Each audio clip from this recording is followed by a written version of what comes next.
Mr. Speaker, extreme cold temperatures forecasted this winter mean that homeless Albertans are at risk.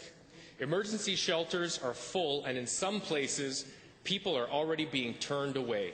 Yet this BC government continues to underfund emergency shelters. To the Minister of Human Services, what is he going to do today to ensure that no Albertan freezes to death this winter because they have no home? Honourable Minister. Well, thank you, Mr. Speaker. I'm glad that the honourable member has afforded me the opportunity to indicate to all Albertans that we take homelessness very seriously. We've put a lot of time and effort with our community partners into the plan to end homelessness, but we also fund rather considerable the shelters that are there for those who are homeless at the moment.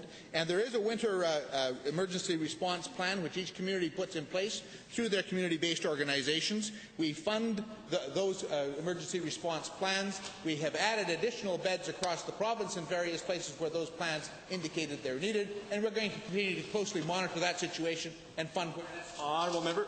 Thank you, Mr. Speaker. Not enough, Mr. Minister. Given that Calgary's Kirby Centre, which houses homeless seniors, turns away 21 to 35 people per month. Shame. And given that the Kirby Centre had to beg for private donations just to keep its existing beds open, will this minister stand up and take responsibility for turning our most vulnerable citizens into the snow to fend for themselves?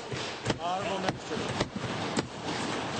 Mr. Speaker, no one wants anyone to be alone in the snow, homeless, or in any shape of that nature whatsoever. And so what we do, and what I will take responsibility for, is the coordinated network that we work with in each community, with a community-based organization, funding them so that there is a group of shelters in most of the larger centres that could deal with the homeless population to make sure there is a bed for everyone, and we want to ensure that there is a bed for everyone when it is needed. But it's not on a one shelter by one shelter basis. It's a coordinated effort, as it needs to be. Honourable member. Thank you, Mr. Speaker. Hundreds are turned away. Given that in Red Deer, People's Place Emergency Shelter also had to send people back into the cold, and given that there's a very real possibility Albertans are going to freeze to death this winter due to this government's neglect, what does the minister have to say to Albertans who have to sleep outside in the bitter cold? Honourable Minister.